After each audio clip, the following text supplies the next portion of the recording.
Let's podcast. We are not inside Eford Studios, but we always thank our friends at Empire Properties. We are in Charlotte for ACC Tipoff. Joe, I feel like we were just here for ACC kickoff.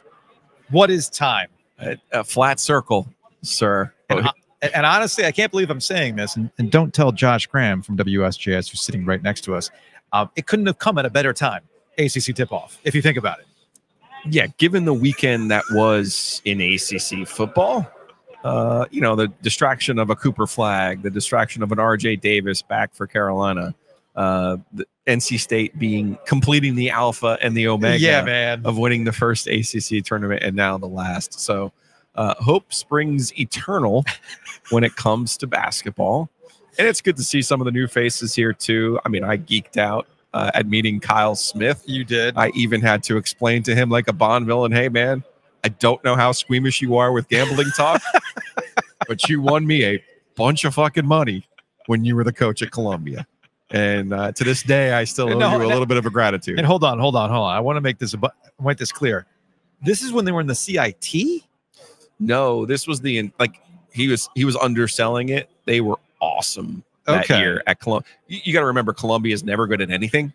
Never been athletically. Never been good at anything. That's true. And that year they caught fire, but they didn't have a postseason tournament in the conference back then. This was 16, the 2015-16 season. I think I won something like 21 bets in a row on Columbia because their number was off. And then I became an even bigger Kyle Smith fan he's the new coach at Stanford, by the way. Then I became an even bigger Kyle Smith fan there. And when he was trying to tell us, oh, yeah, I got a cousin from Hickory who went to NC State. And then he goes, I don't know that much about the ACC, but based on the Ken Palm numbers, I was like, sir, we had some technical difficulties. We were unable to talk to him before. I said, you're coming to the Triangle twice this year. You are definitely spending some time with us on the OG. Can't wait to have him on. You only would have geeked out more if he referenced free Ken Palm. Bart Torvik. See, now I pay the money to get the Ken Palm. So I know. I support our Virginia Tech friends and Ken Palm. Even though you don't know where Virginia Tech is on a map. I don't know, but perfect. Yeah, shout out to Will, who's a photographer who's based here, who does work for Virginia Tech, a Virginia Tech podcast. And I was like, you still roll with us even though we don't know where y'all on the map? He's like, nah, it's all good. It's all good. We made it work. So we're brought to you by Copiers Plus. As always, we thank them for being a presenting sponsor. Check out Copiers Plus at copiers-plus.com. Print management, document management, you name it, they got it. And I feel like Jim Phillips, ACC commissioner, got in a room with a bunch of other people that could have used Copiers Plus to put all their stats up in the cloud to share them and break down how exactly the ACC can get more than 5 bids into the NCAA tournament. I'll say this. You know me. I can be a dick. Yeah. In the best possible way. Well, I mean, by definition of being a dick, you're being one, but you can be one in the best possible way. So I understand that sometimes my sense of humor doesn't get across to people, okay? And that's where it crosses into well, this guy's just being a dick. I totally understand that. I am self-aware enough. So consider my surprise when I saw our friends from Field of 68 here at ACC Tipoff. Oh, did you give them the business? Oh, I absolutely gave them the business. I love it. Now, look, I've known Rob Doster for a very long time. He knows where I'm coming from. Rob, in fact, we were chopping it up about, with their Field of 68 endeavor, how they try to add something every year. I'm like, yeah, man, OG Media, we're kind of do the same thing. We're trying to add something new every year, trying to grow, all those types of things. And Jeff Goodman, our guy, he's up here. Yeah. Wolfpack legend. Pack Pro. Pack Pro. Jeff Goodman is here. Our guy, Terrence Oglesby. Clemson ACC legends in the house. But consider my giddiness when I saw John Fanta in the building. Oh, I thought you were kidding. No. Oh, no. I thought you were kidding. This isn't Big East Media Day. Right. It's a full on. So that's exactly what it was. So when I see, I've never met John Fanta before. Yeah. And for those who are not familiar with John Fanta, he's a rising star in the college basketball media world. And he does a lot of stuff with, I think, Fox and the Big East and whatnot, right? And I think he's one of the, I think he's like a court, in arena announcer, PA guy for the Big East tournament, if I'm not mistaken. Regardless, nothing here nor there. Look, I listen to Field of 68, and I'll text Terrence, and we've given Jeff Goodman the business about how they're They really Mountain West, man. Mountain West. Gonna get more bids in the ACC. Exactly. So when I saw Jon here, I said, hey, man, nice to meet you. Enjoy the work. It's kind of weird seeing you here at ACC Media Day, though. He's like, oh, I'm taking it in. And I said, you wearing Big East underwear while we're here? Jon did not appreciate that joke. No? No. Oh. Well, why? He should lean in. That's his. You got to rep it, man. Nothing wrong with that. Now, all this wind up is to get to the overall point of today. We're going to have conversations with Kevin Keatts, NC State head basketball coach. We're going to have conversations with Jon Scheyer as well. Mitch Northam is going to help us out as ACC Tipoff is a crossover event where the first day is all a good chunk of the women's teams. Wednesday is women in the morning, commissioners forum, and then men in the afternoon, and then all men tomorrow. But sandwiched in between was ACC Commissioner Jim Phillips. And he talked about things that are going on with the ACC, and he straight up said to try to cut it off. If you have any questions about Clemson and Florida State and ongoing litigation, sure, like it's not going anywhere. I can't tell you anything. I'm going to speak for Jim Phillips when I say what he told you was, if you're curious about anything related to Clemson, Florida State, and the lawsuit, just go back to the July press conference and transcribe that again, because nothing has changed. And he's right. Nothing has changed. So what is there to talk about? So what I was curious about is, how is he going to position ACC basketball? And we're coming off of a year where I think towards the end, something that you and I have talked about, those who are fighting on the streets of social media, podcast games have talked about, but I think the light bulb finally went on with the league itself at the end of last year when they had yet another 5-bid season, followed by, look at that. Look at all that success of Clemson and NC State. Wow, it's not just Carolina and Duke. Weird. That's so strange. A year after Miami was in the Final Four. So I thought that this was interesting in the opening statements by Jim Phillips. I don't have the video or the audio, but I have the transcript. And they talked about scheduling, and they have a room full of people in analytics to try to better understand how they can schedule better other than winning, because that's the easiest answer. But other than winning, how can you schedule yourself into the metrics looking good? Yeah, I was going to say, sure. You remember last year, the big talking point was that the Big 12 had solved the net, and they had schemed the system, and that they were going to get, they were the top league in college basketball in part because they understood how to use the net to their advantage. The net being the formula that the NCAA Tournament Selection Committee allegedly relies on to seed the field. So this is the part that I found most interesting from his opening remarks. Quote, beyond scheduling, we have focused on a number of other areas. As I have said before, being one of only 3 conferences with a dedicated, fully distributed national network is significant. ACC Network is a differentiator, and having it showcase our basketball teams, coaches, and players into its daily programming is critical. We will continue to be aggressive with our television partners in ensuring our ACC and talent, coaches, and players are integrated across all ESPN platforms. Internally, we have been working with multiple consultants as well as bolstering our external efforts to make certain our coverage is appropriately reflecting the talent and the teams we have in this outstanding league. We've connected with current and former members of the NCAA committee and the NCAA staff to best ensure the conference and our membership understands the metrics and system by which programs will be evaluated. As a former member of both the men's and the women's NCAA basketball committee, I understand this is extremely important. But I want to go back to that earlier part. We are working with our television partner to make sure that the people who talk about this league are front and center, not just one monolithic voice that maybe, I don't know, could be named Joe as well.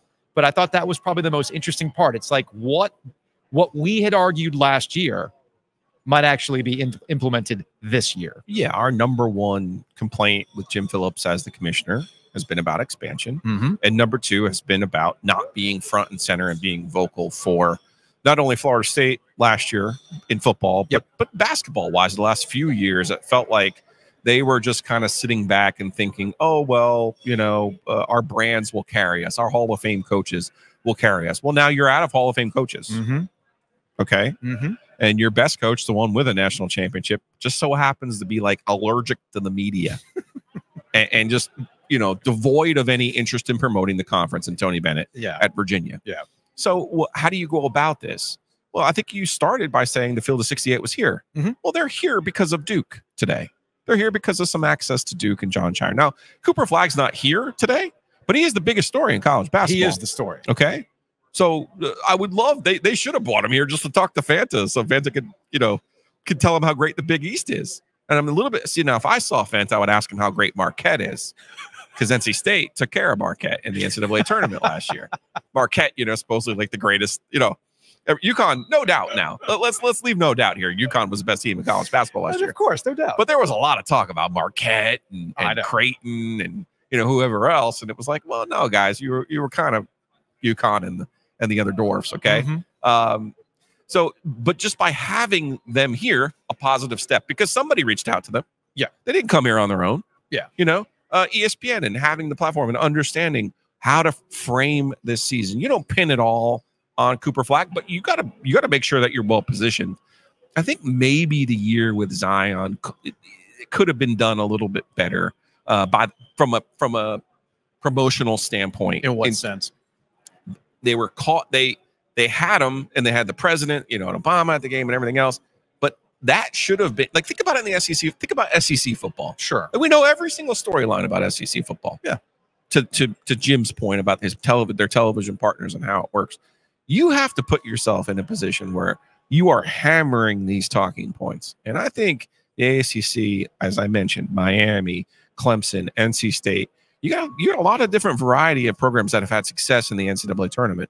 I understand that past performance does not predict future success, but they have to figure out a way to explain not only to ESPN, but to the field of 68 and others who talk about their league. This has been the most successful league in the NCAA tournament. Awesome. Big 12. Very cool. Yeah. You beat somebody by 30 points last year in Maui. Cool. Awesome. Here's your fucking ribbon for being great in November, right? But the ACC has been great in March and April. That's the key part right there. At some point, maybe we will get enough data points where we will stop obsessing over games that take place in November, December, and to a certain extent, early portions of January. I've been pounding the table on this particular talking point for the last 3 to 4 years.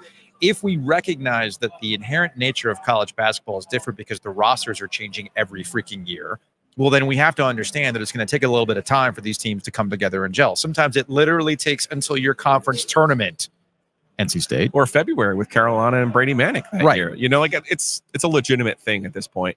And that's where the ACC has failed. They failed, no doubt. They have failed in their early season success in Maui and other tournaments. Carolina a couple years ago going out to the PK, whatever year it was. But what does it mean? Phil Knight. That's the question. Well, what does it mean? The issue, and we've talked about this before. We've actually talked about this before with Jim Phillips. Those numbers get and Steve Forbes and every other coach that we talked to. Oh, Coach K nailed it years ago. Yeah, it gets baked into the math. And now all of a sudden, the entire narrative of your season is based on that math from the first month of the season. Yeah. And until the ACC gets a little bit smart, because remember the one year they opened up with a conference game. And that was good, but the coaches didn't like it. The coaches didn't like it. Do you think they'd like it now? But it was good for the math. Yes, it was. Yes. So, how do you position your league, and especially now where you don't have the familiar rivalries? How do you put some teams together early season, Big Four style? It doesn't have to be R4. It can be any four. Do more within your league like the NBA does with their in-season tournament. That's an easy way to kind of signal to the world, hey. And you know what that math does? It helps you because now all of a sudden you're playing each other. That's fine, as we've learned from conference play.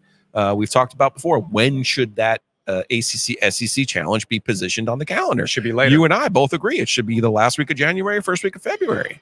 That way you can pop late and grab one. Now all of a sudden you get one of those last place teams to beat an NCAA tournament team. Now you get all of the math for your last place team beating one of their top place teams. You got to take it a step further, though. Those events also need to go beyond just an opening weekend of conference play, right? Yeah. It actually needs to go to what we've been talking about. You got these MTEs, Yes. You need to do your own. Yep. And I know the coaches, I mean, I did an entire podcast series about this and pulled old clips from Dean Smith about the old Big Four tournament. They hated it. And they hated it. Okay. Norm Sloan would even tell you straight up, like, yeah, man, if you lose in this you thing, go 0-2. You go 0-2 in this thing, and we talk about math being set. Well, in the fandom, they're done with you right out of the gate, right? Yeah. However, times change, data changes. The events that help promote your league could also help you mathematically. And I know some people might think I'm being silly when I say this, but I'm not silly when I say this. You need to do split tournaments. Yeah. Much like the NBA finally got to the understanding that the slog of the regular season must be broken up with a mid-season tournament. The ACC needs to go back and think about doing something like that again. And you can do it. You're never getting into Madison Square Garden in March. Never. Right. That doesn't mean you can't get into Madison Square Garden a weekend in November or December. And just saying. You can do it in Greensboro. You can do it at Reynolds. You could do something in Atlanta. Any number of things you can do. Go outside. You know, Nebraska volleyball is playing in a stadium. Ooh. Be different. Just be different and give yourself a chance. Maybe you do it here in Charlotte at Bank of America Stadium so that David Tepper can say, I brought basketball to Charlotte. Although we need a roof. Need a roof, don't we? Yeah, we need a roof. Housekeeping. We're never getting a roof. Housekeeping brought to you by Enovana. You can check them out online at enovana.com. Green cleaning solutions. If you have mess inside your mansion or trash in your cabana, get it clean with Enovana. You know, I realized I have nothing in housekeeping. No housekeeping? I mean, we have OG fans, OGTriangleMedia.com. Housekeeping. You did an entire Tell Me Something Good newsletter this week. I did. Our guy Tom Edwards has a Carolina Hurricanes preseason primer, or a regular season opener primer for the Carolina Hurricanes. Correct. Speaking of the Carolina Hurricanes, one thing that never ceases to amaze me, Sebastian Aho Hive. Anytime you put something from Sebastian Aho on social media, there's like this entire group that will screen grab and like save it. I don't know if it's a wallpaper for somebody right now. They needed verification. Was like, I know that was Kochetkov, but was that Orlov with him too? Like they needed reference points. It's pretty wild. It's pretty wild. Hey, I can't wait to see my guy Sep. I can't wait to get over there. I'm gonna bring the big cardboard check. We're gonna do this right. As one of our listeners pointed out when they saw the full video of Sebastian Aho accepting defeat, at the end he goes, "It's fine," and you could tell it was very much not. No, it's not fine. Very much not fine. You know, it's funny. He accused me of now with the shuffleboard. I did stay up late and practice for sure. He did accuse me of practicing this time for Tetris, which you can verify. I mean, I did that morning a little bit. But you know, he was talking shit to you. That's all that was. No, I know, but given the chance, he would find an NES and play Tetris. Like, because remember, he was like, "Hey, can I save this piece?" Yeah, he was for later. He was talking new Tetris. He's playing new Tetris. New Tetris. So I suspect we also have an NHL '94 Sega that I think he would. Man, I think he would really enjoy that. I think you're right. I think he would enjoy me beating him. I'm going to give him a chance to beat Timo Solani in that game, and I'll be Rod Brindamore in the Flyers. We'll need some more time with really enjoy that. We'll need some more time with that. Big thanks to Hometown Realty. Check them out online, myhtr.com. You can buy and sell with confidence. Guaranteed offers are a thing that, I mean, you're literally leaving money on the table. Guaranteed offers might work in some other market where the housing market isn't cooking like it is around here, which is why you need to get the full value of your home. So contact our friends at myhtr.com. It's pretty easy, man. You can buy and sell with confidence. It's myhtr.com. Big thanks to Whitaker and Hamer. Let's say you bought that house, you sold the house, you got to take it to closing, you refinanced. By all means, call up Whitaker and Hamer. They can help you out with simple matters like that or more complex matters. They are attorneys and counselors at law, and they can help you on any number of legal needs. And of course, our friends at Two Roosters, they are back at PNC. I'm sorry, at Lenovo Center. I'm going to get it right eventually. See, you're out of the building. You had it right earlier in the week. I did. You were rolling. I did. So our friends over at Two Roosters, they've got 3 for the home opener on Friday. They are cooking with gas at the arena, man. A new 3rd level cart. So go check that out. Our friends at Two Roosters. Two Roosters is so memorable. Of the people, for the people. That when we showed up here to ACC Tipoff, I forgot who it was that asked me, but they said, no ice cream? Did you guys bring more ice cream? Mm-hmm. Which is what we did last in the summertime. Yeah, no, we didn't bring an ice cream. Sorry. There's this expectation that we bring ice cream out of things. No. I'll Sorry take care about of people in Raleigh. Don't worry. Fair enough. Fair enough. So again, check them out online, roosters.com. You can find all their rotating flavors. You can get some goodies as well. You can order an entire gallon of ice cream if you want. And of course, there is the Secret Pint of the Month Club that Giglio does not want you to know about. That's my club, not yours.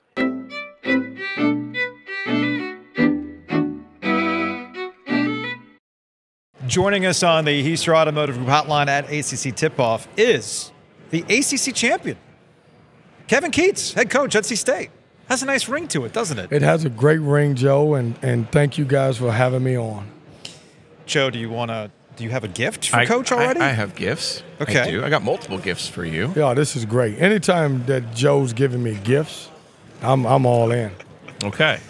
So this, as everyone can see, is a slightly hungover wolf with some beer cans. This was actually on the official school schedule.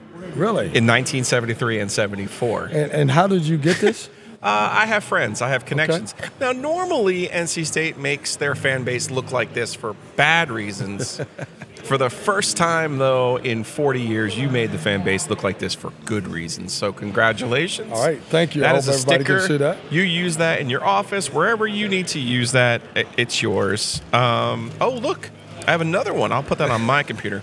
Now, I think you have some of this, but just in case you could use some more, this is confetti from Washington, D.C.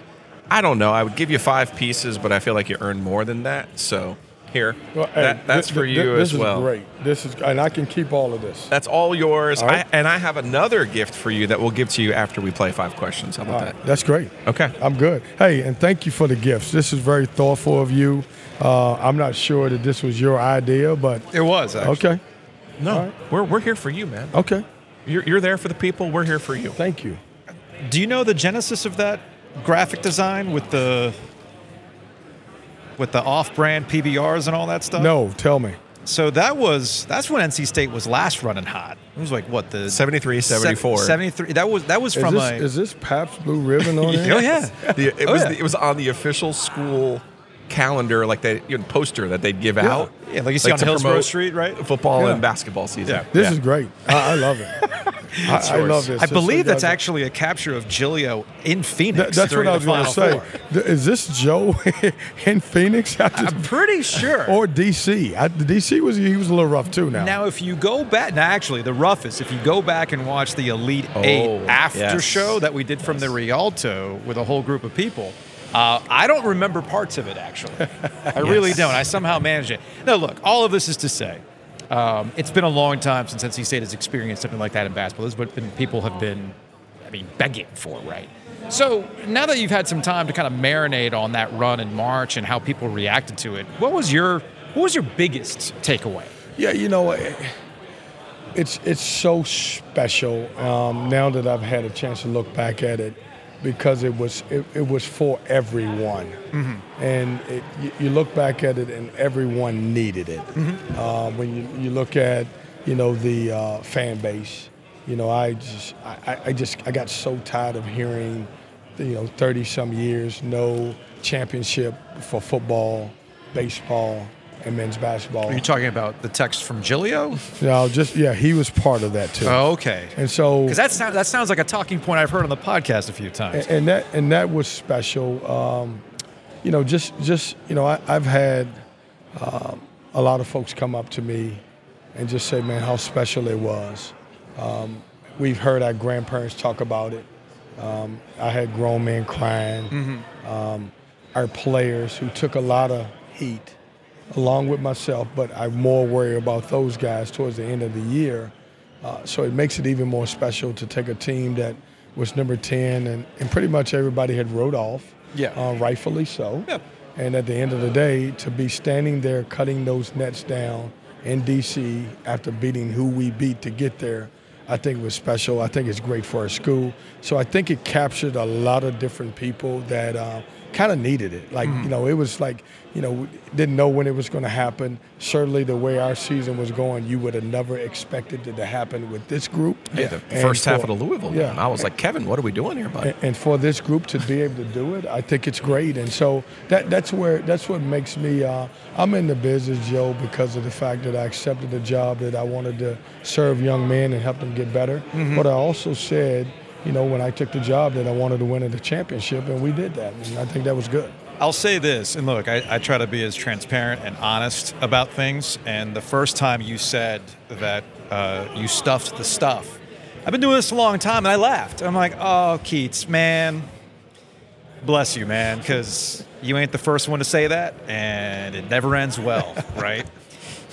But I got to give you credit. You actually legitimately stuffed the stuff. I like it. I got to hand it to you, Slayer. You own that now. Regardless of what happens after this, you can say, I'll put it on a shirt, I stuffed the stuff. You're welcome. So you're saying, I want to make sure now, just so everybody can hear this, that you're saying that Kevin Keatts actually stuffed the stuff. Yes. All right, I'll take it. Seriously, no, you get all the credit for it. Because as you said, who you beat on the way to the ACC it wasn't championship? over Pitt and anybody else. That was you beat all the good teams in the league. So 316 is the death of NC State shit. I love it. Well I mean, Chris Corciani was the alpha. The alpha. You are the omega to that. Yeah. Now you got to do it again. Oh, is that right? Yeah, that's hey. I got 30. Don't I have 37 years? Here's your confetti. You got your confetti. And now you got to do it again. Yeah. But look, the season happens. It's happening. That's right. So how do you prepare for that, especially with some of the guys that are back? You know what I've asked these guys is to be unique in your own way. We're never coaching another guy like DJ Burns. So we went out and recruited Brandon Huntley-Hatfield, and I got Ben Middlebrooks back. I've lost my leading scorer for the last 6 or 7 years. Right. Going into last year, we had no idea that DJ Horn was going to be the leading scorer. I didn't know who was going to replace Jarkel Jonah and Taquavion Smith. We'll have the same situation this year. I want these guys to create their own memories. The notion that because we went to the Final Four and we won the ACC, that this team automatically gets a chance to do that, that's completely wrong. We have to work. We got a bunch of new guys. We got a lot of work ahead of us. Yeah. We've got 8 guys. I like our talent, but we're nowhere near that team that made the 9-game run. And so when you think about every coach says be ready for March, we were ready for March. When you think about every coach says, get better every single day, that's what I'm doing with this group, trying to bring them together to get them on the same page. All right, speaking of work, we got 5 questions for you. I don't know if you're a big Craig Kilborn fan back in the day, but on the Late Late Show, he'd ask 5 questions. Okay. All right, so Kevin Keatts from Lynchburg, Virginia. Geography is the first question. This is the most populous city in the state of Virginia. Lynchburg. It is not Lynchburg. No, you asking me which one is? What is yes. it? Which one is it? I would say Richmond. Richmond, down on the list. Virginia Beach. Virginia Beach, most populous. Yes. Okay, Let's see if you can get this one. This is some of your trivia. Ready? Yep. Your team beat Duke, an ACC team, to reach the Final Four. In 1983, NC State beat an ACC team to reach the Final Four. Which one? Carolina. Virginia. 0 for 2. Oh, all right. Hey, Ralph Sampson. All right, personal trivia time. Right. Ready? I am. Hold on. I'm stopping. I'm 0 for 2. You need a timeout? No, you're trying to take me back to the end of the season when we lost 4 in a row. Yes. Well, how did you do after that? That's How are right. you going to rally? That's the key part. Here That's comes true. the rally. You ready? Duke was the last ACC team you beat. You beat them to go to the Final Four down in Dallas. Who was the first ACC team that you beat? In the ACC tournament? No. In your first career. got In your Oh, career. it's Duke. Duke, It was that at is home. right. It was at Duke January at home. 6th, Yes. 2018. Yes. You're on the board. Yes. Here's a little bit what I need you to think about. Think about your family a little bit on this one, okay? Name your favorite SEC team. Favorite SEC team? That's a tricky one. I feel like, because when you say think about close home. Think close to home. Close Your to home. actual home. Oh, What? man, you're about to be in trouble. My favorite? They might not be your favorite, but they share a name with somebody. SEC? Yes. The Bulldogs, they're number 1 in football. Come on. Yeah, but listen, Her name is Georgette. It's not Georgia. So, I'm just saying by proxy. No, you're going to get in trouble for saying her name is Georgia. Yeah, no, that's key. That's key. No, that's I'm key. saying by That's key. proxy, There's Georgia is your favorite SEC I'm team. just telling you, you never get a woman's name wrong. You're wrong on that one. Hey, Joe, right. he's Kevin's wrong right. on that one. All right. Kevin's right. I can't give you that give one. him that I'm about to poison the pool. You ready? Yeah. Pick your favorite Joe. You're one. Oh, you're my one and God. you're 1 and 2 right now. Oh, 1 and my 3 right God. now. Pick your favorite Joe. Oh, my favorite Joe? The one who's holding the bottle in his hand, Giglio, who just gave me some stag. I mean, this is the easiest question you gave me right now. The man who gave me 3 gifts, and the other Joe didn't give me any gift right now. All right, I'll give you 2. 2 out of 5. Okay, thank you, bro. Good work. Appreciate Good work. y'all. No, I gave you the gift. You gave me the gift. You gave me stuff in the stuff. There you go. Or did I earn the gift? You did earn. All right. You did earn. Thank you, guys. Appreciate y'all having me on.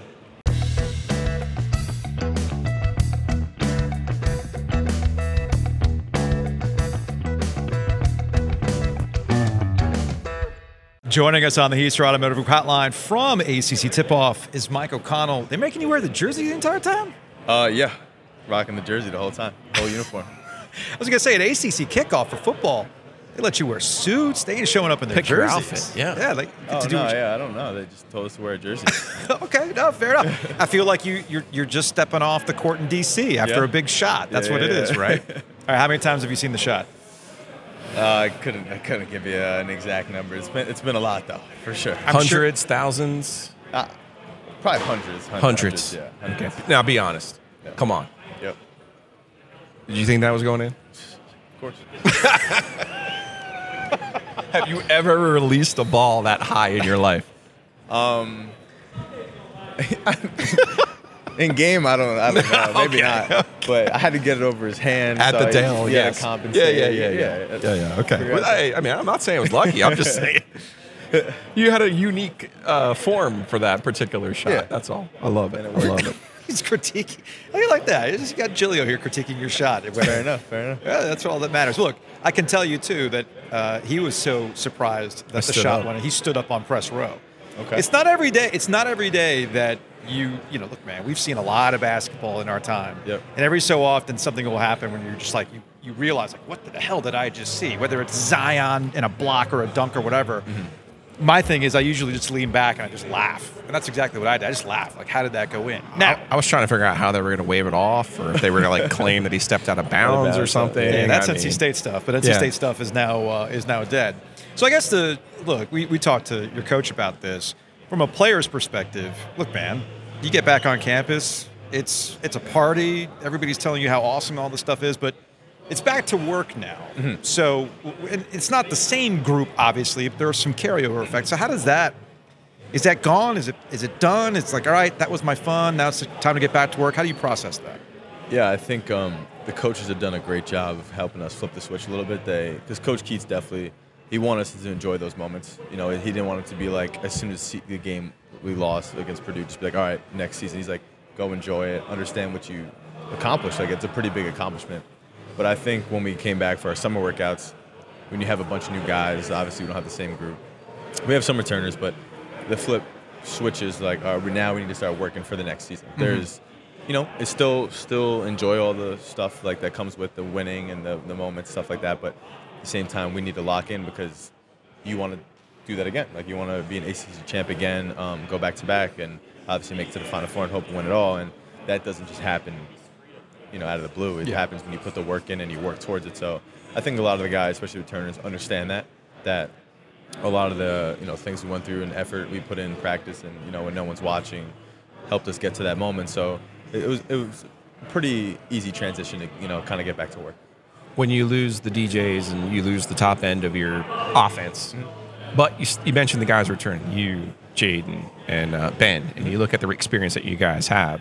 I mean, that has to put you ahead of where you've been the last few years in terms of even going back to Stanford, where you're like, I don't know who this guy is on my team. You know, like, because there's such a revolving door now in college basketball. It has to help some to have some familiarity, even if you're missing guys like Casey and some of that leadership too. Yeah, I would say because it like sets a foundation.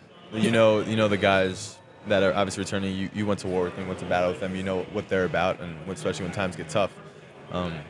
So you know that foundation is set, but now we got to build off it. Incorporating all the new guys, figuring out how they are and how they can fit our system, and help the team and help everyone win.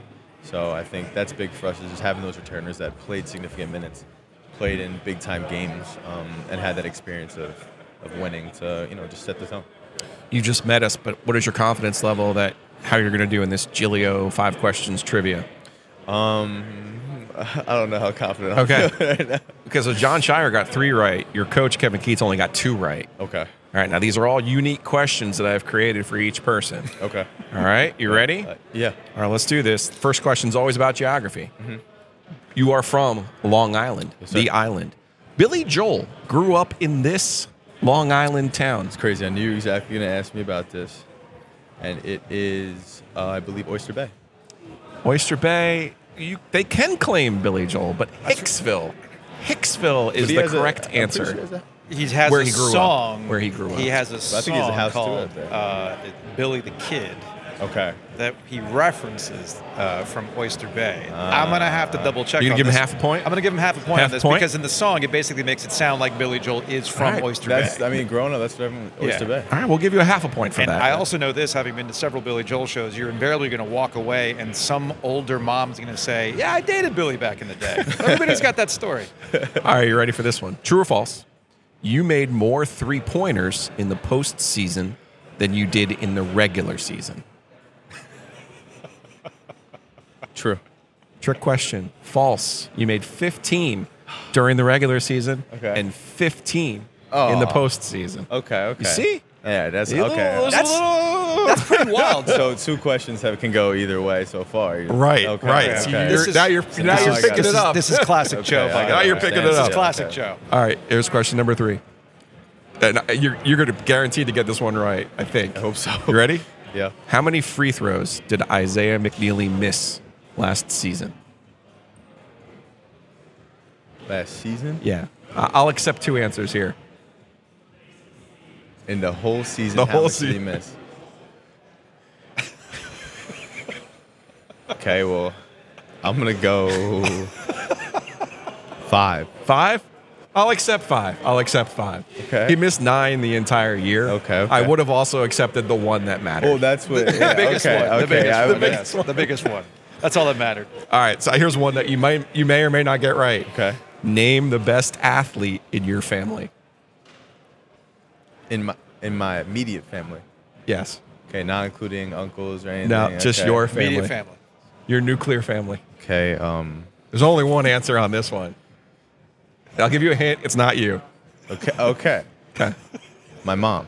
It is your mom. Okay, that's where I Tara, figured yes. we were going. Softball legend at St. John's. No, that's true. But I didn't know if it was supposed to be me but no, my mom. Okay, Not yeah. your brother, the lacrosse legend from Yeah. Long Island. Nope. But your My mom, Yeah. softball legend I'll at give her St. props. John's. I'll There give you her go. props. All right, last one. The sticker's on the line for this one. Duke or Carolina? In regards to Totally your call. Okay, it's a tough que- I'm gonna go with Duke because 2 of my old Stanford teammates transferred there. There you go. And one Acceptable. is currently on the team. That is so- the right answer. Also, you have ownership over Duke with wins in the ACC tournament and the NCAA tournament. Okay. Here's your prize. Thank you very much. There you go, Michael O'Connell. Appreciate you. All right, so you got 3 right. So you Yeah. matched Scheyer. Yeah, it's not bad. It's pretty good. Good stuff. Smart guy. It's right pretty there, good. I too. like So it. matched him. Yeah, I'll take it. I was going to say, did you see the sticker? Yeah, he showed me before we started. Okay. This is unbelievable. When was this made? This was back in the day. 70s. This was back in the day when collegiate licensing didn't exist, and you could just do what you wanted to do. We gave Keatts the one that has Tuffy, who's got a basketball bouncing off his head after pounding like 6 or 7 PBRs. I told Keatts it's actually a caricature of Giglio out in Phoenix. Yes. So, Yeah, we had a little bit of fun. We made it work. Mike, appreciate it, man. Thank you very much.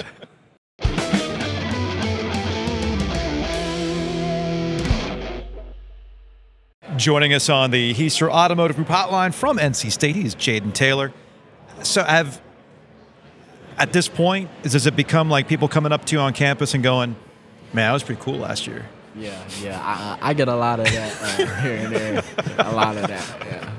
But that's last year. Yeah, that's last year. Now you got to worry about this Now year. we got to do it again. We talked to Mike O'Connell about this briefly. I am curious, as for a core group that's coming back to mix in, does it kind of help with a completely new cast of characters with the way college basketball is now to kind of help you in that mindset? Like, hey, no, that was last year. We got a new thing with a new group, and we got to go about this completely differently. Definitely. Every year, every team deals. A lot of teams deal with it at least. It's the world of the transfer portal and how things are now. So it's like last year was big for us, and it was great. But it's a new year. Yeah. Okay. New team, new adversity, new goals. Well, same goals. Honestly, we want to win again. But it's like which team can get on the same page the fastest, and that's what we're working on now. Well, I'm curious. We've seen runs before, but with those runs, they've typically happened in like a sense of if they could just kind of get over this one time.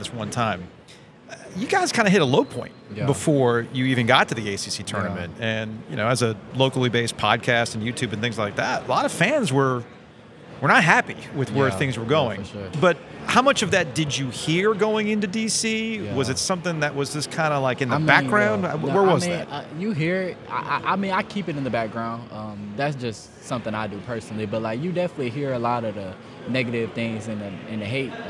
But that comes with it. You know? That comes with it. And they're gonna praise you when you do good. They're gonna love you because that's what we got being in. So it's like, you can't really pay too much attention to it or give it any attention. Honestly, you just gotta put your head down and do what you do. Yeah. And just know that it comes with that. Yeah. What have you seen from the new guys that's kind of stood out to you, and have you given them a little bit of a speech now as something that you've been through, where it's like, hey man, love that you're from Bowling Green, but there's going to be an adjustment here in the ACC. Nah, for sure. Definitely. All the new guys have honestly been great. They've all came in and competed hard from day one. But yeah, like you said, it's just kind of like we want to get everybody on the same page to buy in, because and those guys want to win. Like they've seen what we did last year, obviously, and they want to come in and be a part of the same thing. So I feel like it's been nothing but like open minds and open arms and good connections, good vibes. Okay. For you last year, you come in and people look at your numbers from Butler and go, man, he's going to be a scorer.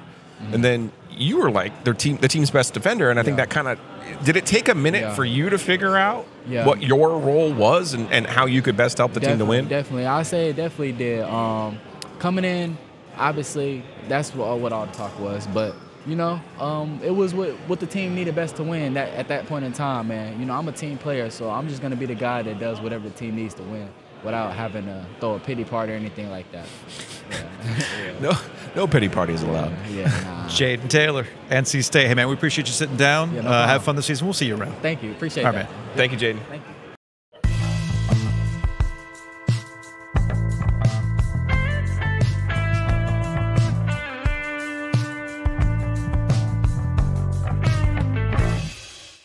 Big thanks to Happy and Hale for being a corporate champion. We mentioned two Roosters in the building. Guess who else is in the building for opening night of the Carolina Hurricanes? Let's take a hockey break. Brought to you by Happy and Hale. Now, look, we talked about Happy and Hale bringing you really good, wholesome food that fills you up, and it's healthy, but doesn't always you're just eating straight salad with no flavor, that kind of thing, right? We're talking good, wholesome protein and the like. And when you're at Lenovo Center, just a pro tip, if you don't feel like bogging yourself down with fried foods, guess what Happy and Hale is going to provide for you, Joe? Smoothie? Yes. Let's go. So big thanks to Happy and Hale. Check them out in the building. Speaking of taking care of yourself. Fitness, so much more than a gym. You can go to O2fitnessclubs.com right now to find out more. Yes, they have a wonderful gym. Seaboard is a fantastic place with an incredible staff that's awesomely nice. But it's more than just a gym. Giglio, you've been using Renew.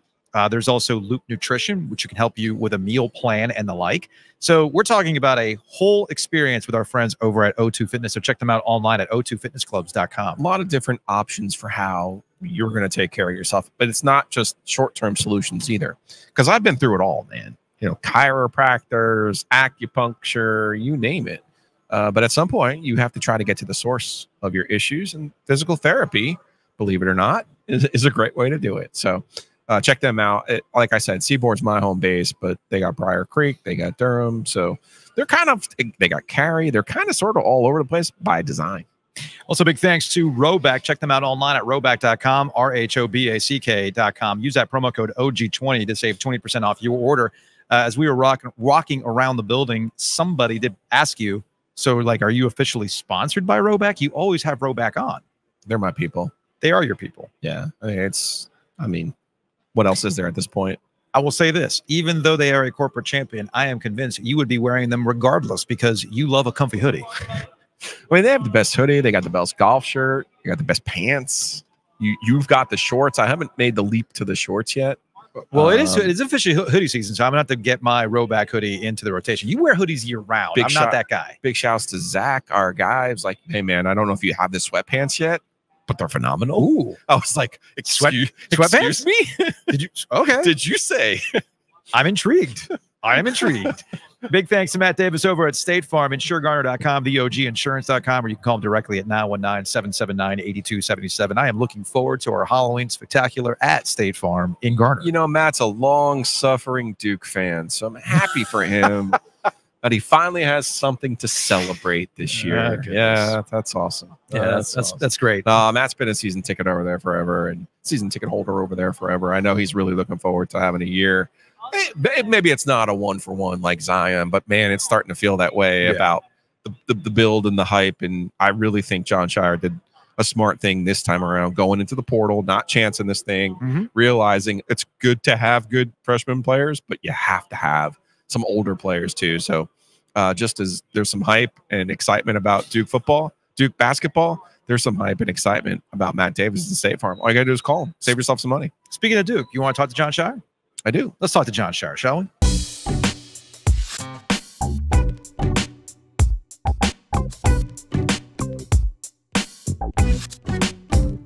Joining us at ACC Tipoff on the Easter Automotive Group Hotline, we have him for 8 minutes, so we're going to do rapid fire. He is Jon Scheyer, head coach at Duke. Jon, what's going on, man? Joe, good to be with you guys, man. So how many have you workshopped all of your like Cooper Flagg answers on the drive over here? I didn't think I would be asked about Cooper today, actually. So I'm surprised you're even bringing him up. Weird, right? Weird, right? No, but I mean, this is not. Look, what's funny to me. We've been doing this long enough where it's yet another high-profile player coming to Duke, and outside people act like, oh my, they get all hyper about it. But behind the scenes at Duke, this is just not par for the course, but clearly this is a school and a program that you've been a part of for a long time that is able to absorb all of this stuff, right? Well, I feel for us, we're prepared to handle what comes with that, right? And to help Cooper know what he's going to go through, because there's a lot of attention. That's a blessing that people care, and that's also a burden in terms of still you have to go through the growth process of a season. So I think for Cooper, we just want to protect him, allow him to focus on what he needs to, and still appreciate having a guy with his talent. And it's a special thing for Duke and special thing for our fans. And now we have to put in the work. You were more active in the transfer portal this offseason. What kind of led you to that decision? Well, more active. We were not active at all the year before. Sure. So I guess anything's more active. But fair. But still, for us, it was about fit and opportunity. And end of the day, adding a Sion James, adding a Malik Brown, adding a Mason Gillis, they've brought all just a fresh perspective, great leadership, great competitiveness, and they fit our team from a skill standpoint as well. A famous basketball philosopher said every team has to run their own race, so every year is different. Oh, hi. You're probably wondering why this interview suddenly got interrupted and why we're talking to you again like this. Why it just cut off with Giglio getting ready to ask something. Isn't that kind of strange? Is there Carolina, Kentucky, UConn? So in the middle of our conversation with Jon Scheyer, the power goes out on the roadcaster. Yeah. Cutting off the audio completely. And of course, I am mortified because we only have so much time with Jon Scheyer. I know, and you're the technology person. You take that stuff very personally. That's when I took it personal. Yes. So we scrambled. That's what we're best at, actually. We scrambled. Joe's like, let's get this thing on the phone. Thankfully, the cameras are still being run by battery power off my computer. Perfect. So a little razzle-dazzle, a little Adobe Audition, meshing two files, making sure the video's in the right place. And suddenly, just like that, we are back to our conversation with Jon Scheyer. But this does feel like a different year, even for you in year 3. This feels more of like a Jason Tatum year, a Zion year, where all eyes are on Duke and Cooper, and that you guys have been through this before, but not with you as the head coach. Sure. Well, I think that's what you want, right? And it means you have brought in really good talent. The expectations come with the territory. I really focus so much this year. It may sound like it's just coach speak or whatever, but I really focus on what you can control. And end of the day, I think we have the makings of what can be a really good team, but we're not there yet. We aren't. And so the work that we put in, making sure we don't skip steps, to me, that's been my main focus. All right. Well, we think of you as old now. Yeah. But you don't remember the Late Late Show with Craig Kilborn, do you? I remember the Late Late Show, but I'm not going to say I was like the biggest fan or watched it a lot. So he did a thing with 5 questions, right? And you're trying to go 5 for 5. So All right. there was always a geography question. All right. You ready? Let's do it. I'm ready. All right. So geography. Yes. In the movie The Usual Suspects, Verbal Kint was in a barbershop quartet in what Illinois town? Oh, man. That is a great question. It's one of my favorite movies of all time. I can't believe in. Oh man! Don't give us such a great visual right now. You're killing us. You understand, me, the tech guy, am really steamed right now, and you're giving us great visuals, John. Exactly. You're gonna be mad when I tell you. You are. It's tell me. Skokie, Illinois. All right. That's sick. You ready? There are more Z's in Krzyzewski than K's. Was that supposed to be true or false? Yes. Okay. There are more Z's than K's, is what you said? Yes.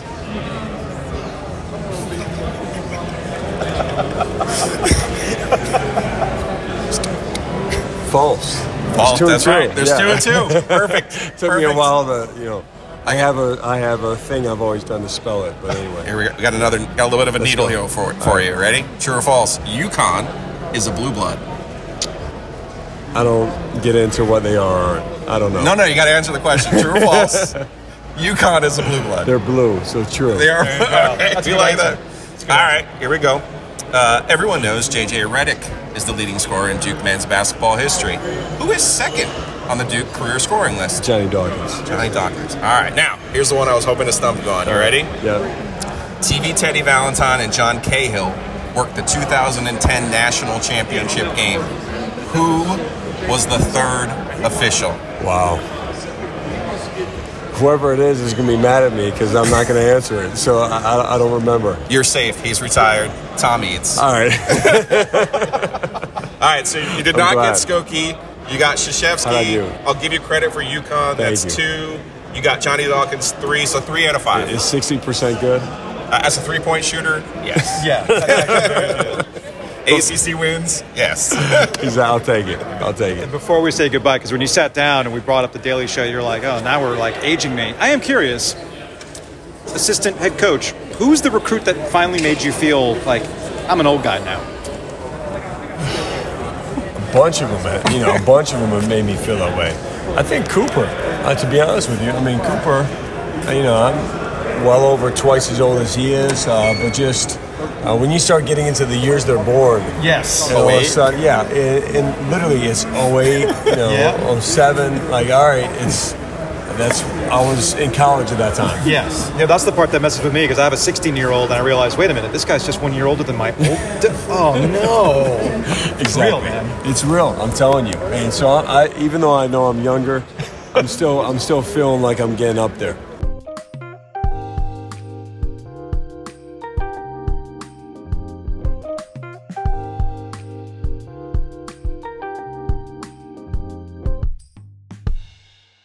Joining us at ACC Tipoff is Tyrese Proctor from Duke.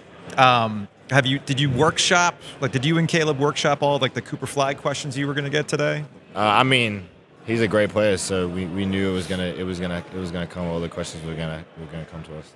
You almost had them there, like because you could tell when somebody goes into like a default mode when they get asked a question. Yeah, that's like, here we go. Okay. I mean, we joke on a serious note. Look, man, we've been around the Duke program for a long time, and it's interesting from your perspective because I think you've seen kind of an iteration out of different iterations out of your coach and Jon Scheyer, right? Yes, so, you know, where is he as he's literally walking past you? And we just talked to him not that long ago. Where is he from when you got here and where he is right now, especially with a lot of the I mean, there's always expectations to do, but this year in particular. I think the biggest thing I've seen from Coach is his hunger this year. He's hungrier than ever, especially after what happened in the end of last year. We've obviously talked a lot individually, just us and as a team, but I mean, he's one of the most competitive guys I've ever met, and I knew that coming into Duke, just talking with him before on my visits and stuff like that. But I mean, being here, he's hungrier than ever this year, and he emphasized that early in meetings and stuff like that. And you can see it in practice now, and you know, he's not waiting until we lose. If we lose our first game, you know, of the year to really switch things up, it's like right now. So we lose a practice, all right, we're down one game kind of thing. So I think just his mentality going into this year has really helped us and has made us better. I was curious about that, and you know, year one with Flip and you guys, I think your toughness was questioned a couple of times, and then it happened, and then you guys went on that tear, and you win the ACC, right? You almost kind of went on a revenge tour of sorts along the way. I think last year there was a little element of that too, but it never really flipped over, I guess. So with that, what you just said about Scheyer, is that something you've picked up on? Is that something that you've stressed with your teammates who are also coming back, like guys like Caleb Foster? Where is that? I mean, yeah, I hate losing as well. So, I mean, that's something me and Coach has always sort of bonded on ever since I met him. And, you know, our first conversation, just how competitive we both are as people and players. But, I mean, yeah, I definitely harped on it with the guys as soon as we all got to campus together. You know, the feelings that I had last year after losing the state and previous years losing to Tennessee in the tournament. So, obviously, those guys not being there, you got to sort of try and get them to understand the feeling without them being there, even if they have lost big games. In a sense, it's different here at Duke, and you know, I think I've done a great job of just, you know, leading those guys off the court and just trying to get them ready for what's to come. All right, you ready for some nonsense? Yeah. Okay. Just in case no one told you, you're from Sydney, Australia. Yes, sir. Okay, so I got 5 questions for you. All right. None of them are about Cooper. Well, maybe one is. All right, here we go. Ready? Geography. What do you call a baby koala? Jesus. A baby koala? Yes. If I give you a hint, it's the same thing you call a baby kangaroo. A joey? A joey, yes. We're both Joe. See what I did there? There it is. All right. Your career high in points is 24. Which team did you score your career high against? Louisville. Yeah. Yes. Right off the bat. You're 2 for 2. This is a trick one now.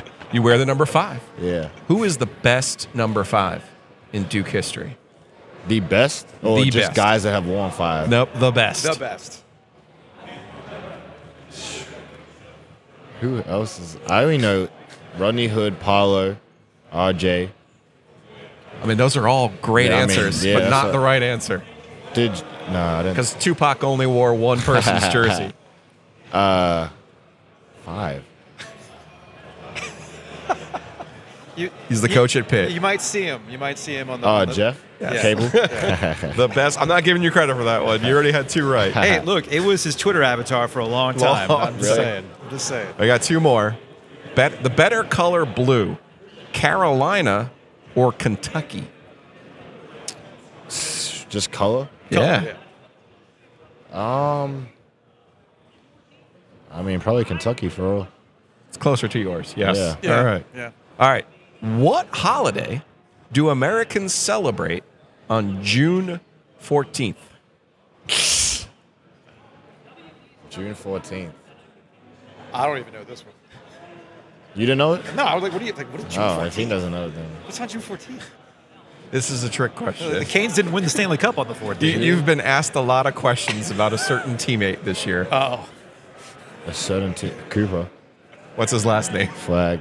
Flag Day. Oh, Flag Day. Everybody knows that Flag Day is I don't June think anyone 14th. knows Flag Day is June 14th. No, nobody knows that. That is the correct answer. Actually, Nobody knows it's Flag Day. So you got 4 out of 5. You are our big winner today happy with that. in 5 questions. Quite a performance. Appreciate Congratulations. Thanks, Tyrese.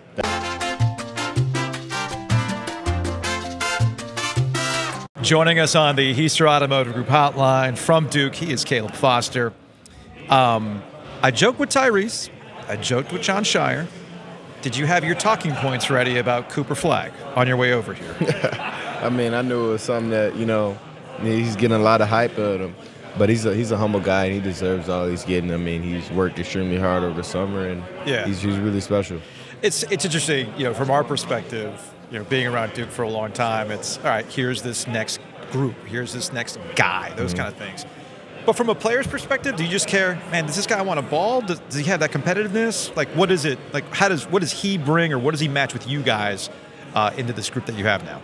It's pretty much the competitiveness. I mean, when you come to Duke, Duke is built on winning, and that's the main objective in the program, and that's all we want to do. So if you're here and you want to win and you impact winning and you do the right things to help the team win, then you're a part of the brotherhood, and you're what a player from the brotherhood stands for. Did you get a little baptism in the whole triangle dynamics last year?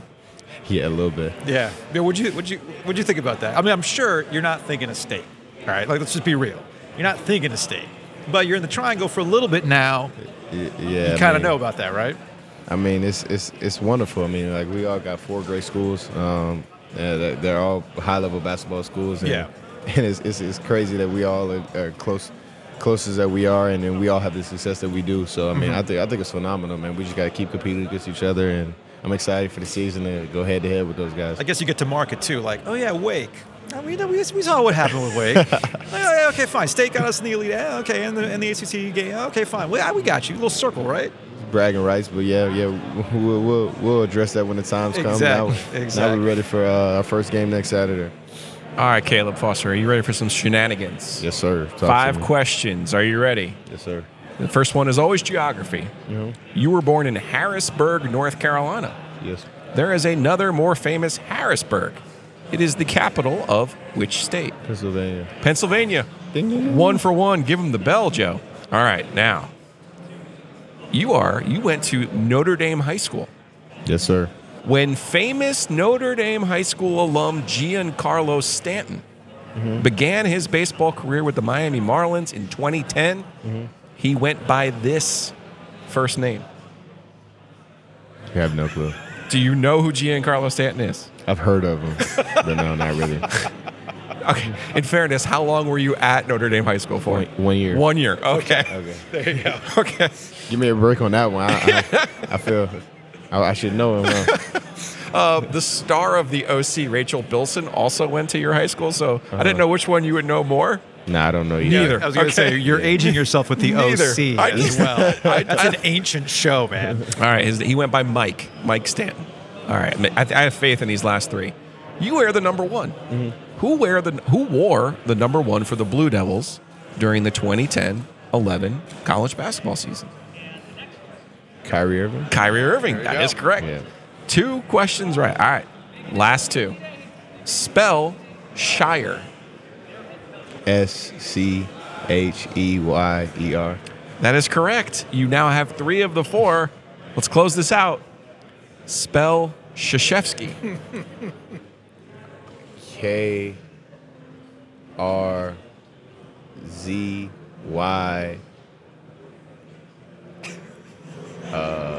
Is it EWESKI? So close. That was close. So close. If they put the full thing on the court, I feel like you would have gotten it. Yeah. But since it's just K on the court, you had it's the first KRZ.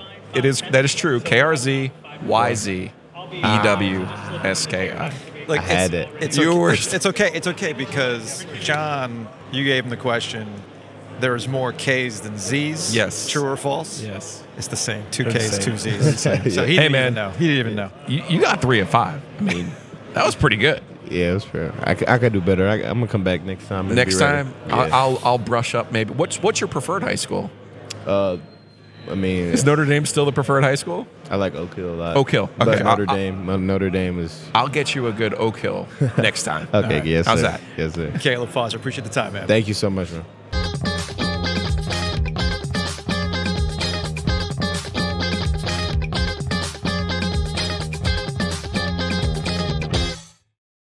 Big thanks to Longleaf Swine. You can check them out online at longleafswine.com. I mean, if you're already thinking about the ACC tournament and you're thinking about catering for a tournament party, I mean, I can't think of a better situation than Longleaf Swine. I used Longleaf Catering earlier this season, college football tailgate over at Carter Finley Stadium. I was a winner because it was a noon kick. Yep. I got the breakfast burritos, and then for halftime, I had the brisket. I mean, fantastic stuff. I can't claim best tailgate of the year because we still have a long way to go. But Joe, you said yesterday, you know what? You've never lost a tailgate. Never lost a tailgate over at the RV lot. So got to celebrate your wins where you can get them. Easiest way to win. Check them out. Longleaf Swine. There's always parking on Edenton. Our friends at Homefield never lose with their designs. Check them out online at homefieldapparel.com. Use that promo code OG24 to save 15% off your order. If you're watching on YouTube, you see those wonderful hoodies at the bottom, but it goes beyond that. They got great hats. They've got coaches' jackets. They've got windbreakers. They've got the satin jackets. They got it all. We talk about sweatpants. They got incredibly comfortable sweatpants as well. So check out homefieldapparel.com. Use that promo code OG24 and save. Also, big thanks to our friends at Mosquito Authority, Pest Authority. We just got done with the OG Golf Classic. Mosquito Authority had serviced the Giglio Elders estate, and I was not bitten up by bugs. No, it was awesome, though. They were on the 10th hole, which is where their sponsorship golf ball was. Yeah. And it was the drive with a putter. And Gino, my guy's lefty, and he missed it. And he kind of hit it into the little creek there. And I'm like, no, man, this is your hole. Mm-hmm. You get unlimited number of tee-offs on this one. So they had a blast. They had a really good time. We missed Hayes. It was Parents' Weekend for his son. So Hayes is always around NC State. He's been a big supporter of NC State athletics. So you want to help out Hayes and Mosquito Authority, check them out, bugsbite.com.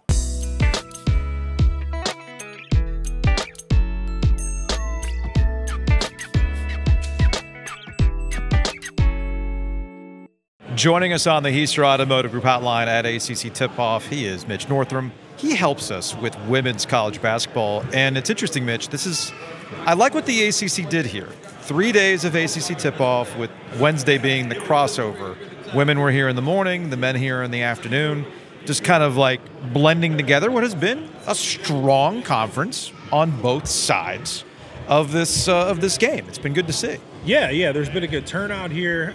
Yesterday was the first day, so we had, I think, 12 women's teams come through here yesterday, and then 6 today, so kind of 2/3 and a third, and 6 men's teams today, and the rest of the men tomorrow. But pretty good crowd as far as like media turnout for the women's, which is good to see. I remember my first ACC media day was in 2019, and the day before the men's, they didn't even have a breakout room set up. I just went into the area where the women's coaches like eat lunch and just sat down with Muffet McGraw and talked to her. So yeah, it's come a long way, and it's a product of the growth of this sport. It's almost like they finally figured out, wait a minute, people actually like this game, and maybe we should give some attention to it. I know that's something that Jim Phillips talked about during today's press availability. It wasn't just leaning on the strength of the men and the success in the NCAA tournament, but it's also the strength of the women in the NCAA tournament, which, let's be real, and Joe and I have talked about this, and we talked about this with you.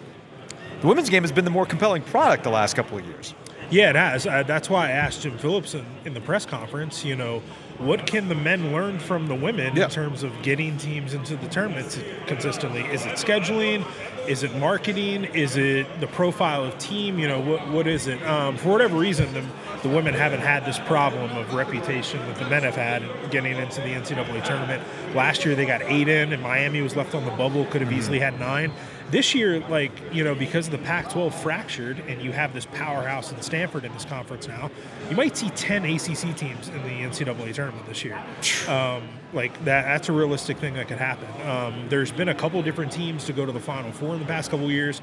NC State last year, Virginia Tech before, Louisville before, Notre Dame. That's all within the past 5 years. So, they've had a ton of success in the postseason and have kind of ran things for this conference from a basketball perspective.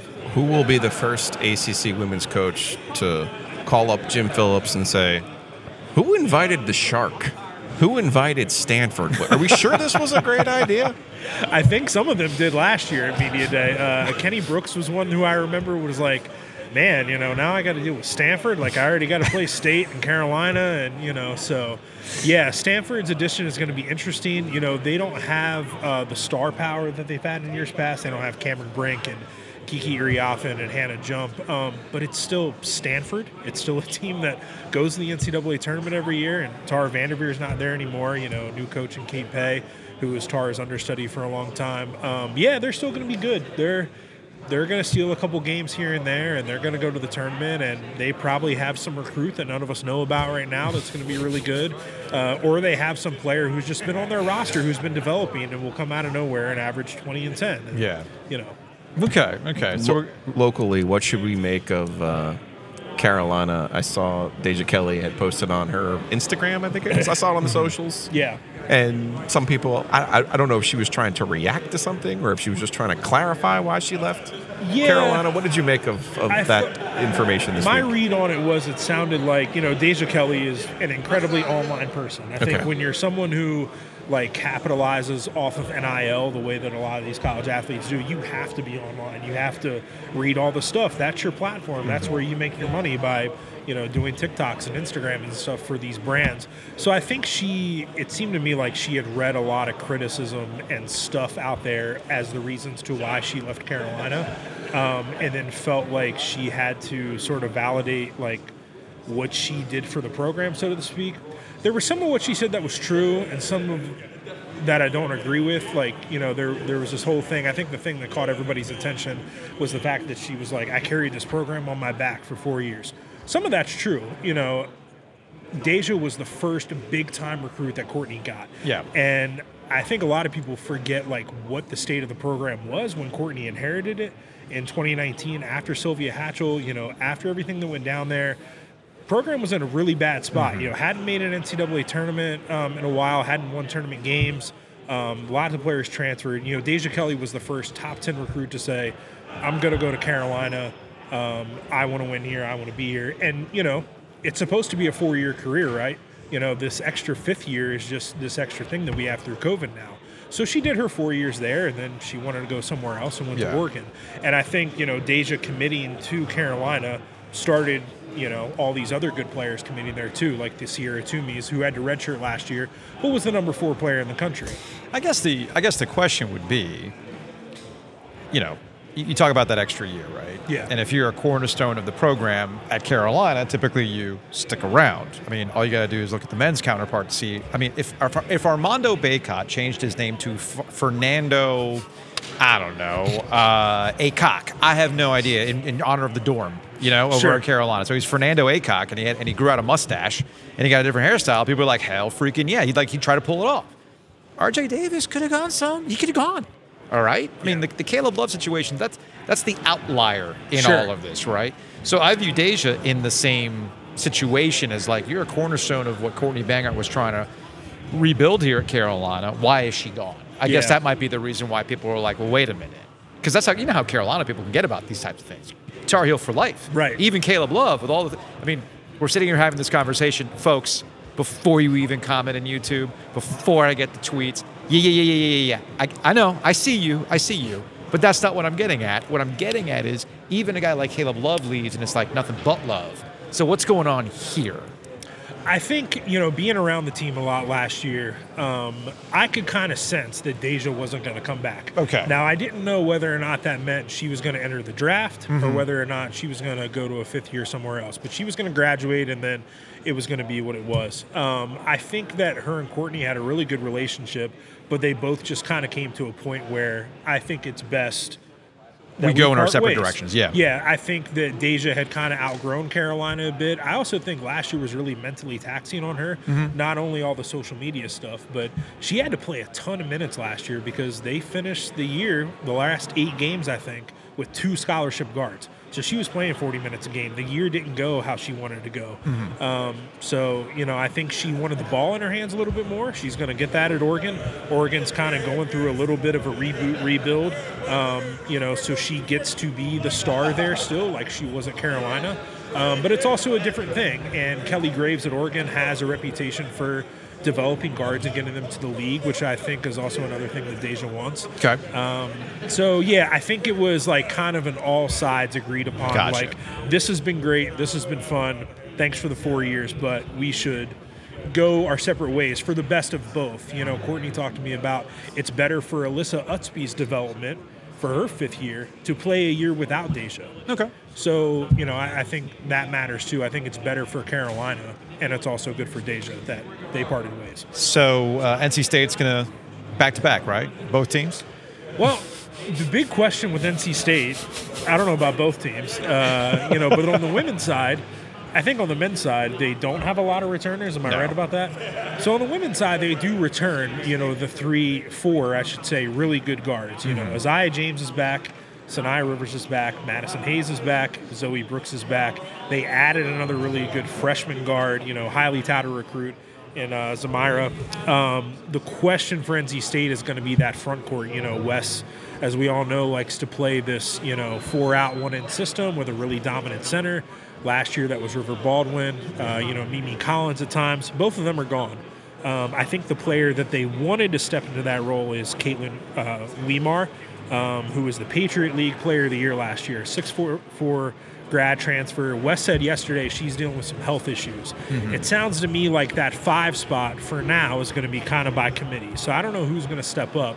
Now, they do have options on the roster. They have Lorena Owu, who's a freshman, 6'5", Lizzie Williamson, grad, 6'5", a former WAC Defensive Player of the Year, Tilda Trigger, who is a 6'6" freshman from Sweden that I know nothing about, but apparently is very good and has some skills that we should keep an eye on. And then Mallory Collier, who's 6'3" and a sophomore. So that's the spot. The thing that I would keep an eye on State is what do they do with that 5 spot, and as they figure that out, can the guards pick up the slack and the rebounding and the paint defense?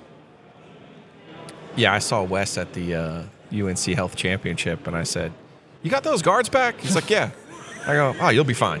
And he goes, "Well, I would like a big. I mean," he's like, "One of them." Yeah, I asked him yesterday, you know, just kind of like, "Hey, Wes, you know, who's going to replace River Baldwin and Mimi Collins?" And he was like, "I don't know. Pray for us."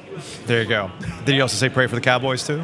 He didn't. While we were at it? He wasn't really impressed with the win over the Steelers. I don't think he's happy with how much money they're paying Dak Prescott. No. But remember, they're all in, according to Jerry Jones. Never forget that.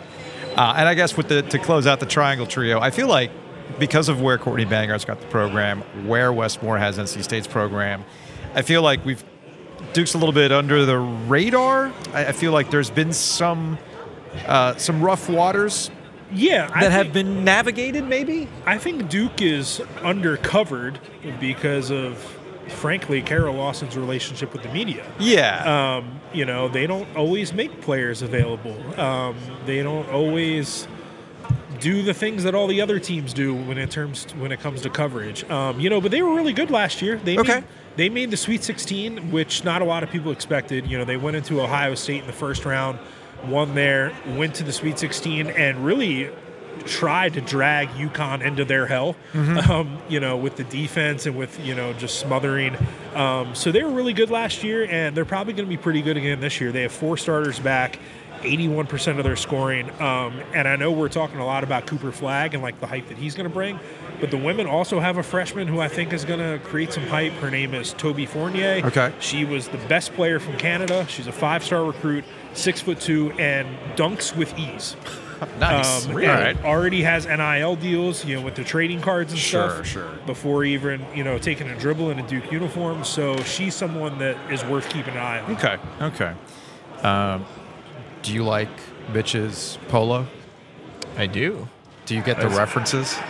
Boba Fett, Solo. Yeah, Do you like being surrounded by absolute Star Wars nerds at all times? Nice. Yeah, I mean, you know, as I have my igloo cup here to keep that thing on me, Joe. Keep it on you. Does Roback have any Star Wars stuff? They do not. Okay. They do not.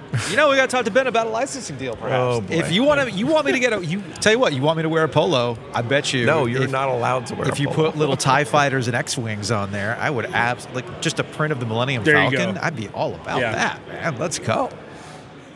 12 parsecs. Joe is over this already.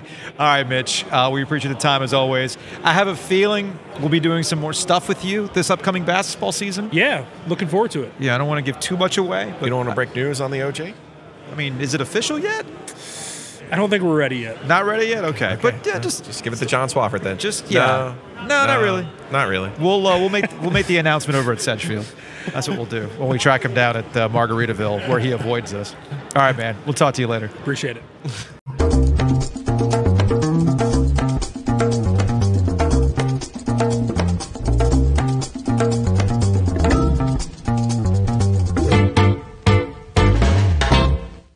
Joe, you know when you have days on the DraftKings Sportsbook app and you're just like, you know what, man, I need a beer after that. You mean like every day or? Yeah. Yeah. That's me today. Yeah. That's me today. We've had a whole bunch of technology issues today. It also doesn't help that I've had to sit next to Josh Graham from WSJS all day today, who never turns it off. No. Then he had the audacity to try to tell me something about that I already heard him talking about on his program when he knows explicitly I don't want to hear any radio bits from him. Right. But he's actually a walking human radio bit. I know. He never turns it off. I know. I'm actually surprised his wedding wasn't one gigantic wedding bit. You know what? He's about to be a dad. I think it's a radio bit. It's going to be, sure. I really think it's a radio bit. There are no radio bits when it comes to DraftKings. It's just pure straight fun. You all know we enjoy it. Well, some enjoy it. Giglio sometimes has his days. Love-hate. I, on the other hand, look, man, just got to live my life and go on vibes and be a part of that $5 gang. And this is what you could do on DraftKings right now. You can download the DraftKings Sportsbook app, an official sports betting partner of the NFL. And if you're a newbie and you just like, hey, you know, what do I do here? Hey, you put $5 down on anytime touchdowns. Or you can do what I love to do, futures, baby. And you can look at the basket since it's ACC Tipoff or thinking basketball. Get that Duke ticket because everybody's riding the UConn high for the three-peat, right? I do like that one. Right? You like that one, right? You get me back. All right. Yeah, now we're talking. So again, all you got to do is download the DraftKings Sportsbook app, an official sportsbook partner of the NFL. And if you do bet $5, if you're part of that $5 gang like I am, and you're new, and you use that promo code OG24, you will get $200 in bonus bets when you bet those $5. It's only on DraftKings.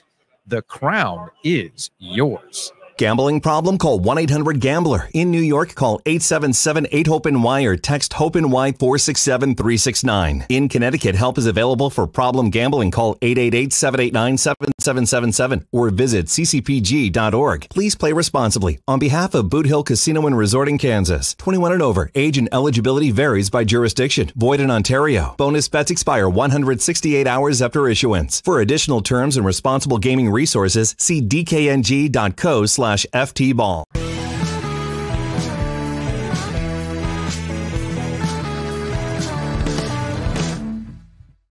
With the hockey season right around the corner, you're going to be headed to Lenovo Center and you might be tailgating. May I suggest you drop by the Breeze Through right outside the arena? That way you have everything that you need. You want to spoil it? The Breeze Through Freeze Crew is back this season. It's not really spoiling. We're promoting. And while they had incredible shirts last year, it looks like Adam has added to the repertoire of goodies that come with the Breeze Through Freeze Crew, including the beanie with the puffy top.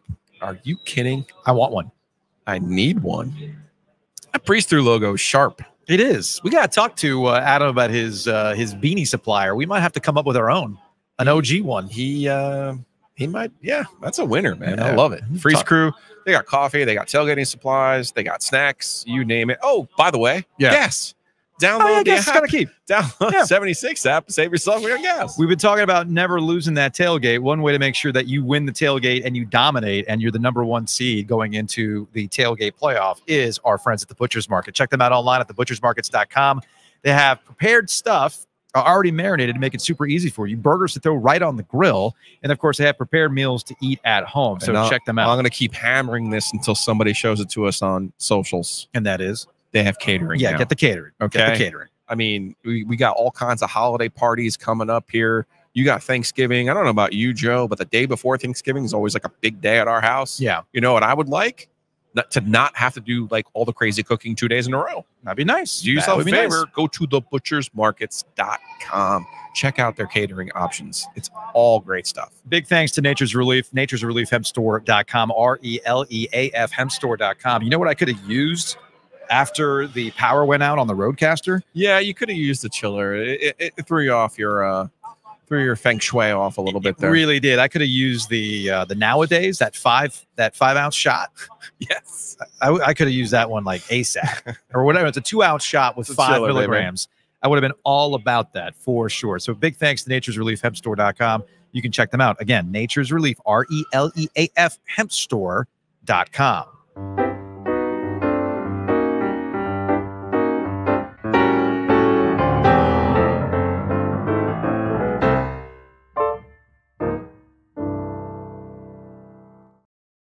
All right, let's get out of here on some Hey Joe. We'll go to the YouTube comments section. We got Purple Beard 1526. The real hot topic is ECU. Is ECU done with Mike Houston after the debacle in Charlotte? This is a law.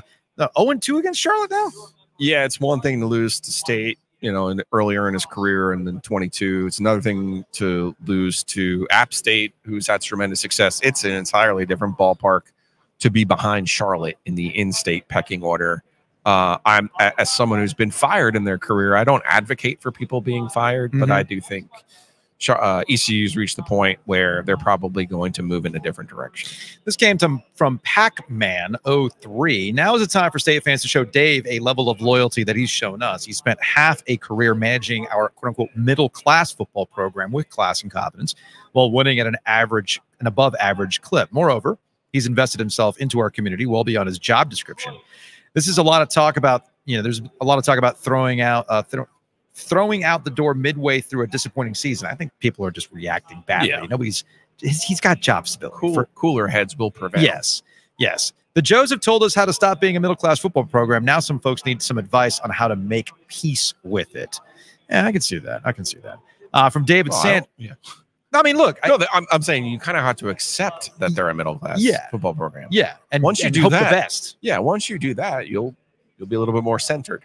From David Sanders, the balls it takes to get on the OG phone and sing a song, I can't even imagine.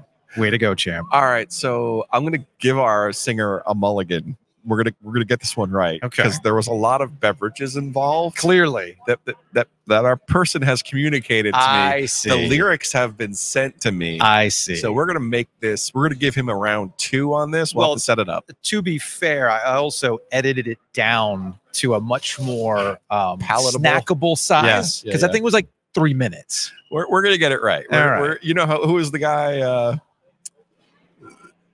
The internet guy who did the videos. He looks like Lane Kiffin. He looks exactly like Lane Kiffin. Oh, yeah, Joey Molinaro. No, before that. Oh, I don't know. The comedian. And he does the redo. Oh, yeah, Tosh.